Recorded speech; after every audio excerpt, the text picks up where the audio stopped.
started whenever. It says recording pending. Hold on. Okay, there we go.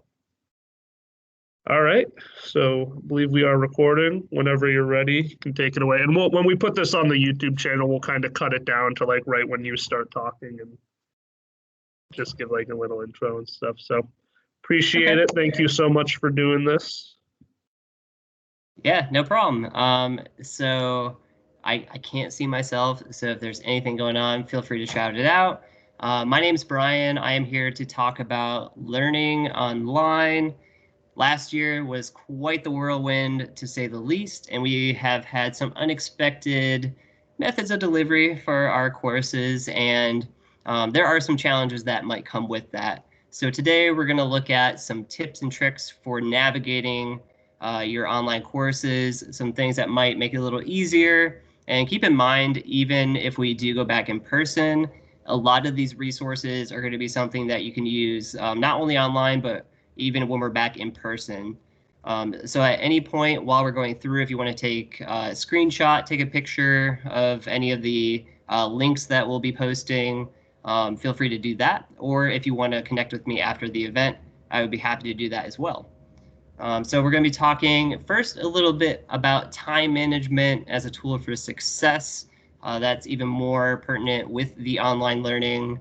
And then learning in an online environment, how you can be a little bit more engaged with the course when you're not in person.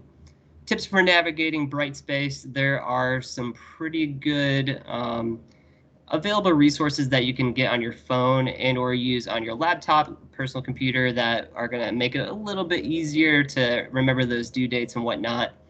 And then campus resources. There are a lot of campus resources. Along with that, there are a lot of resources in the community. So we'll touch base with that.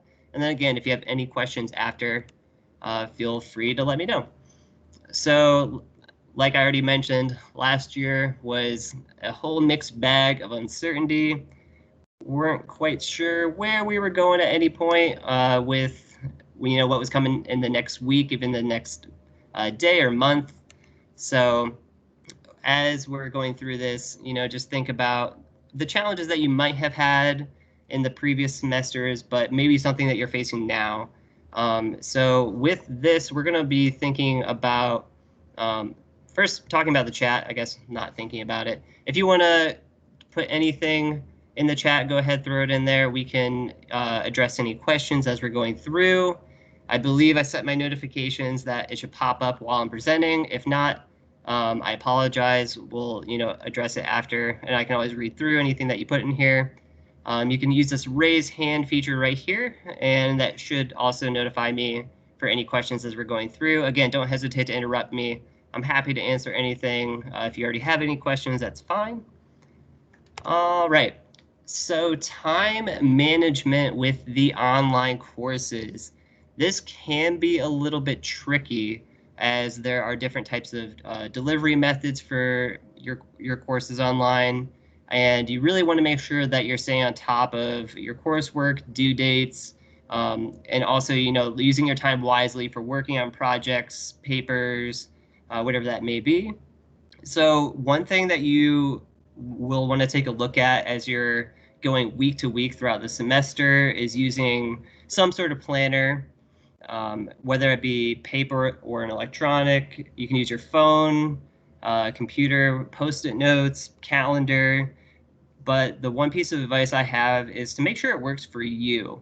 There are so many different methods that you can approach organization and time management, and they're not all going to work for one person. It's not a one-size-fits-all type of approach. So for an example, with my office, I have a paper calendar that I use, that I asked my supervisor to order for me. And I said, you know what, I'm going to write everything I have for it for the month. I'm going to stay on top of it. This is how I'm going to stay organized with my time management, with everything that I have on my plate. Before I knew it, a few months went by, and I looked at my calendar, and I thought, oh, wow, why is this thing 2 months behind? I realized, it's not working for me. I'm not actually using it. So what I did realize is, hey, I'm using all these other ways of staying on top of my tasks and my time management, and the calendar just wasn't working. So make sure that you really also take a look at what works and what doesn't.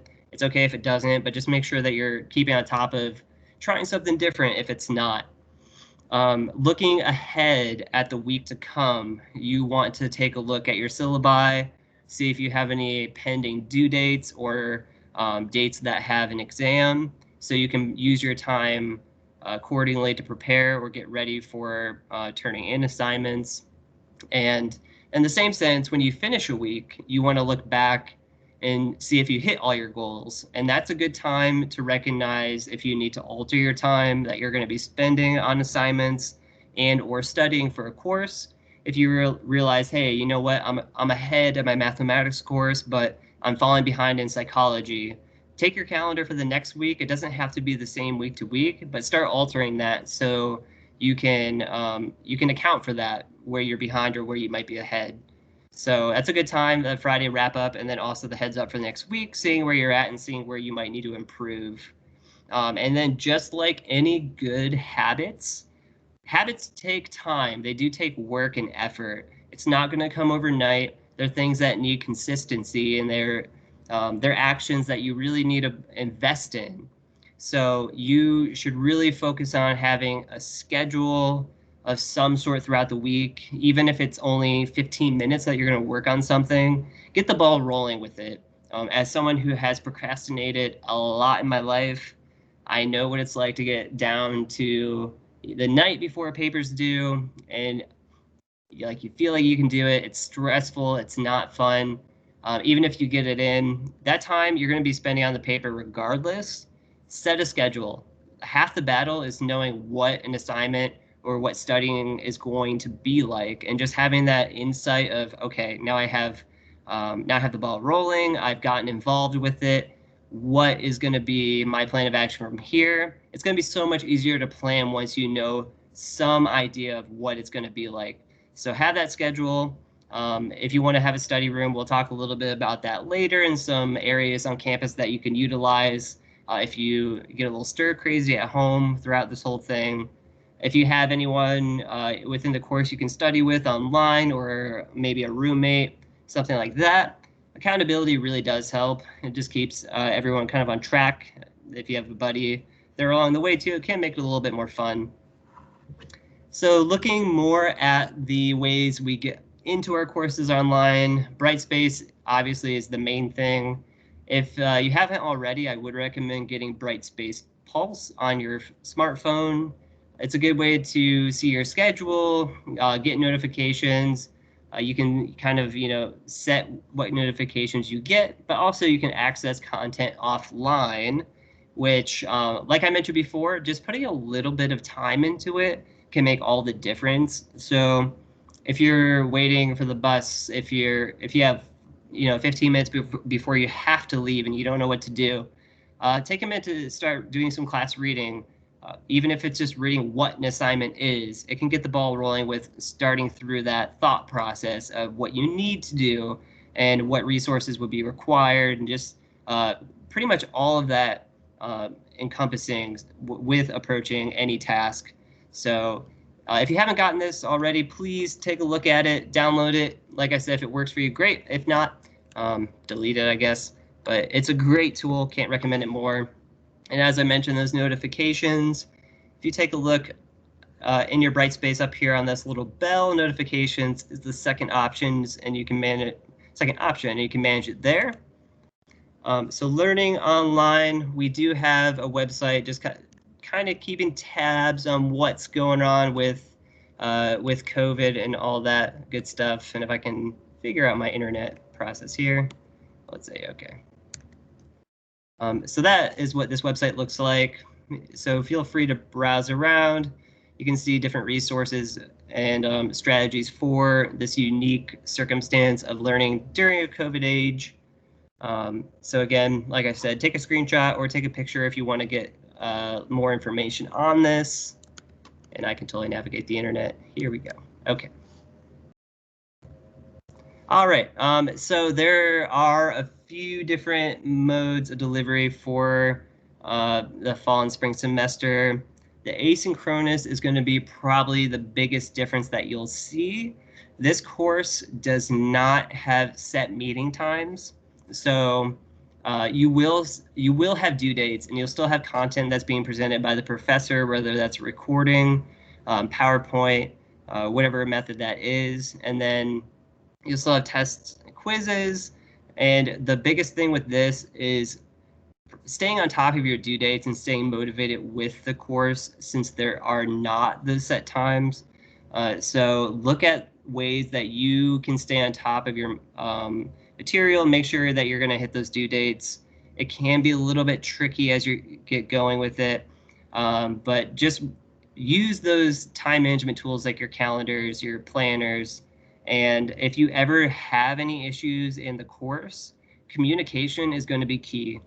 The professors in this course are obviously available if you have anything that you want to talk through, but if you're having an issue either technology-wise where you can't access the content, or you're accessing the content and you just don't understand it, you want further clarification, always ask. They're not going to know that you need help unless you ask.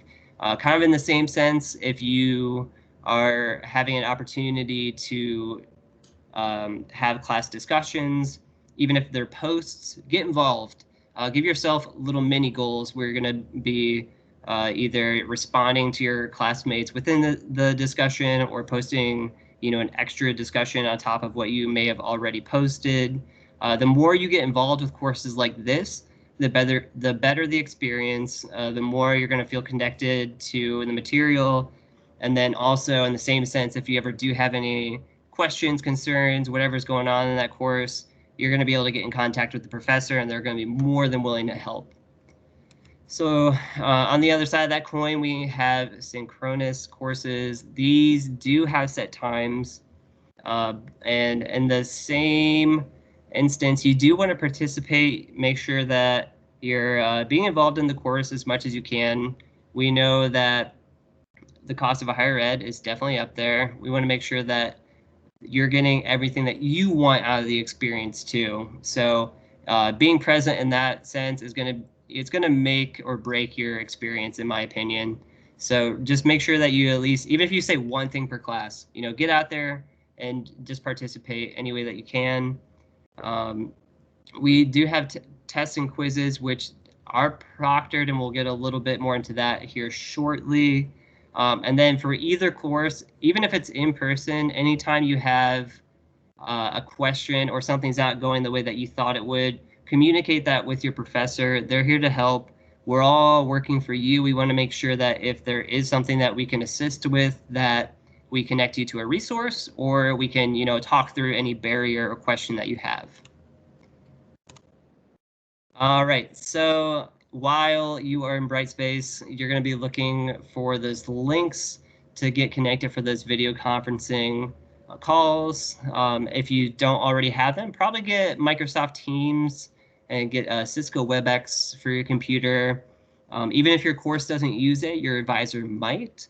And meeting online can be a little tricky, or constantly having phone calls. It can make it a little easier if you're able to chat through video. So a little bit more streamlined, makes it a little bit more conducive.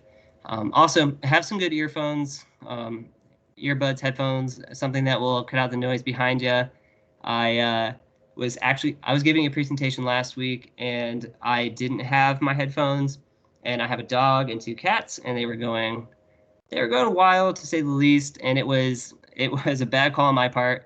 Just make sure that you have the right devices to stay up to pace with the online courses. And if you need anything technology-wise, we do have technology assistance. So we'll be going over that a little bit more here soon as well. So just to kind of reiterate, while you're in these online courses, communicate with your professor. You can do that by phone, email, probably through the class discussions and posts as well. Just stay engaged with the course as much as you can. Remember, as much as you put in is as much as you will get back. So at the same time, you're going to troubleshoot. If you have any issues, there is tech support through Brightspace. We do have tech support on campus as well. I'll say their number now, and they will come up again in this presentation. For the Computer Center, their number is 330-972-6888. Kind of easy to remember, 6888. And then tech tips, you obviously want good Wi-Fi. I know working with any internet provider is a joy. No, not really. But just make sure everything is up to speed, and if you're paying for internet, make sure it works good, works well, and then use all the features that you have within the chat, like raising your hand, posting questions in the chat, ask for help, things like that.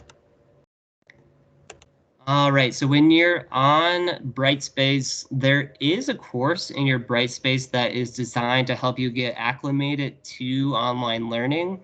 Looks like this little life vest over here. So if you want to take this course, it would be super beneficial if you have questions about navigating online learning.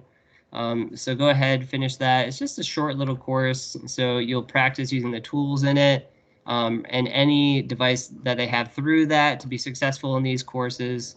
So take a look there if you have questions. And then general facts and questions, pretty much like any other website, they have their most frequently asked questions part. And then while you're on that website, it's going to be over here on the right hand side. So if you're at the top here, go ahead and scroll down. It's going to be right here, facts and tutorials. Also, if you have not done so already, download Microsoft Outlook. They are, you can see that big red note through the Gmail. They transitioned, so if you have any issues with your email and you have not downloaded Outlook already, do that today. Do it while I'm talking, honestly, because it's going to be more important for you to get your emails than it is for me to be talking. So yeah, that's where those facts and tutorials are. When you are taking an online exam, these are proctored. They will be monitoring what you do during the exam. Make sure that you have nothing that can go against you when you start. So before you start, close everything that you can possibly close other than what is absolutely needed. Do the sample quiz, because if you run into any technical issues, this will be the time that you can see that. If you do have any technical issues and you're able to, please take pictures of your screen. If there's a timestamp on it, even better. Anything that you can show your professor, hey, I tried to get into the test. This is what happened. Proof always works. Respondus and Proctorio both work for your computer. They are a little picky depending on what device you're using. Generally, Respondus might have some issues, and if that's the case, ask your professor for access to Proctorio. They'll get you connected to that. And kind of the nice thing about Proctorio, they do have live chat support, so that is a good thing if you do run into any of those issues. And then you'll always get an email confirmation when you submit an assignment. If you don't, first check your spam. If you still don't have it, immediately get in contact with your professor. That's going to be something that you're going to want to nip in the bud as soon as you're able to. So anytime, pretty much, yeah, screenshots, pictures, any proof that you're able to bring forward there. And I work closely with academics and a lot with people who have technical errors. They are not too common, so even more so, you're going to want to be able to say exactly what happened and maybe why.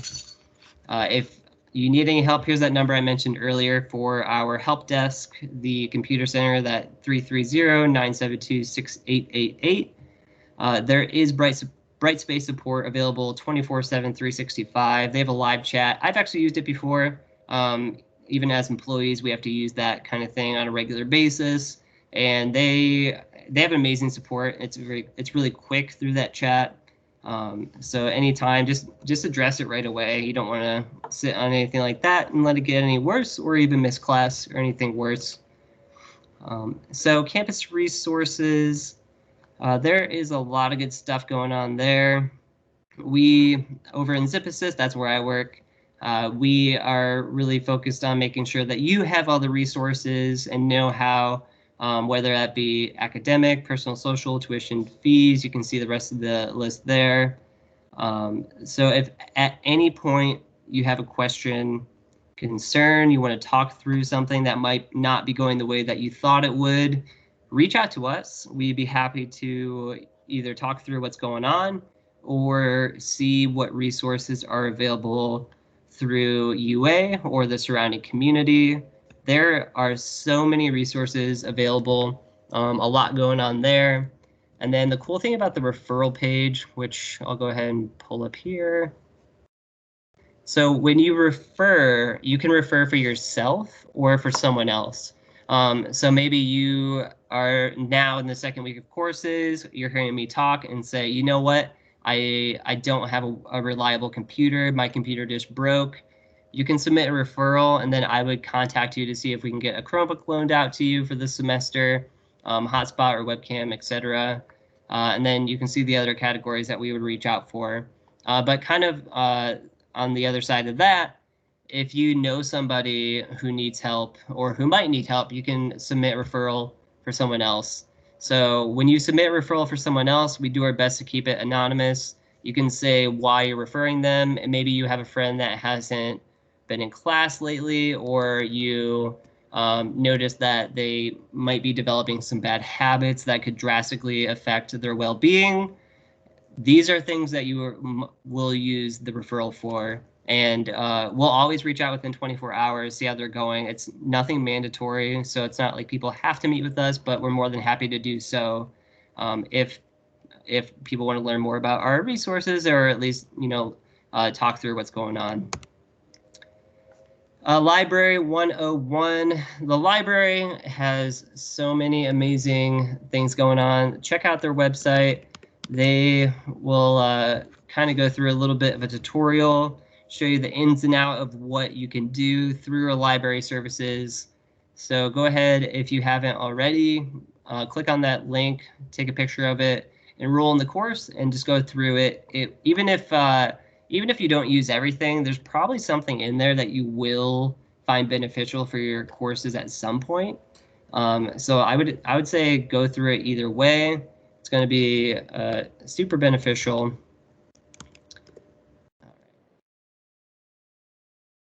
So we have 2 tutoring centers on campus. They're both free. The one's in Bierce Library, and then the other one is all the way downtown in Polsky. And they have the listed services on the website, so you can look if certain courses you're in are offered for tutoring, and then you can make an appointment from there or get in contact with them to see their availability.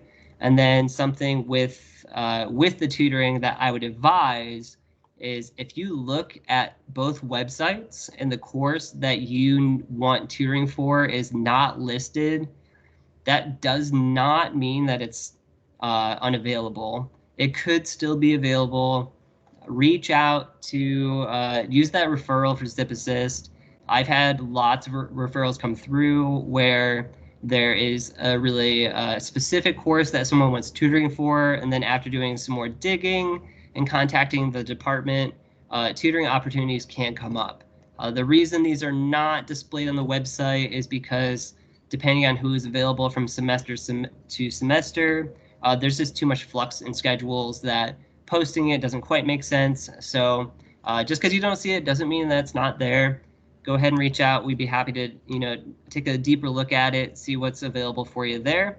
And then the Ohio e-tutoring, which you can see here, is a partnership that was developed when things went online last year. So one of those silver linings of the whole COVID thing, you have access to all these e-tutoring resources, and in the top right, you can see some of the examples of what's offered for e-tutoring. There are some pretty big ones like calculus, anatomy, and physiology. We have even Microsoft Office is on there, statistics. There's a writing lab. So take a look if you don't want to make it to campus for that tutoring in person, or you just don't have the availability for what we offer. Check out the e-tutoring. It's amazing. So looking at the labs, I know that depending on what course you're in, the programs for your computer might be a little bit intensive, and if you have a lower spec computer, it might not run some of those engineering programs and some of the programs for your science courses. The virtual lab is a way that you can use programs through the university's computer, and then it will just replicate what you're using from the UA's computer and just display it on your screen. So even if your computer can't run one of those programs, you can still access it through the virtual lab.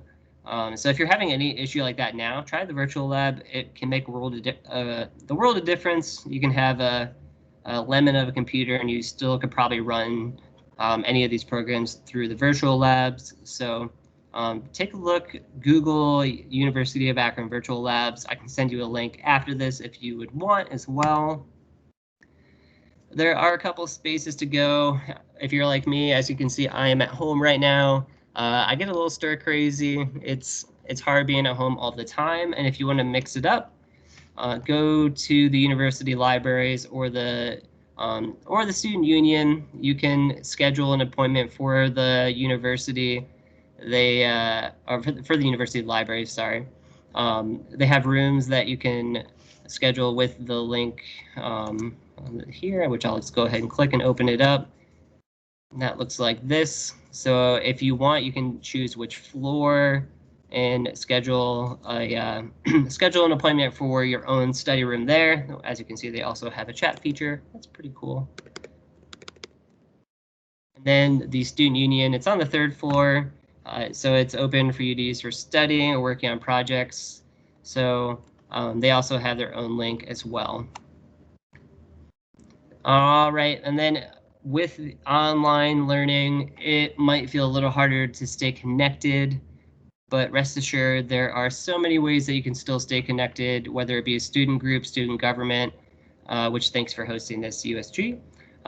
So just make sure that if you are wanting to get more involved, take a look at what's available and just try something out and see how it goes for you. So if you are thinking that is you, I would challenge you in the next week or two to go ahead, check out a student group, make some sort of schedule or some sort of goal to be involved at least one time, give it a try and go from there. So again, if you have any questions, throw it in the chat. I'm not sure if we have anything. Hey, cool. All right. So these are a list of our maybe more utilized resources on campus. So again, please take a picture of this page if you see anything that catches your eye or anything that you would want to check out at any point.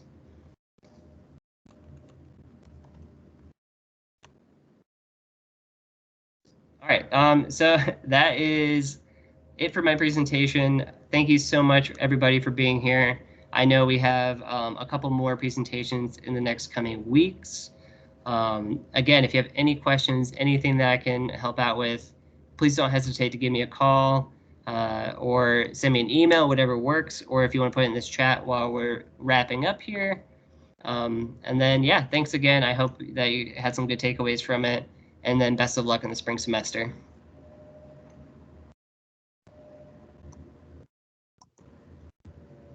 All righty. Thank you, Brian. Appreciate it.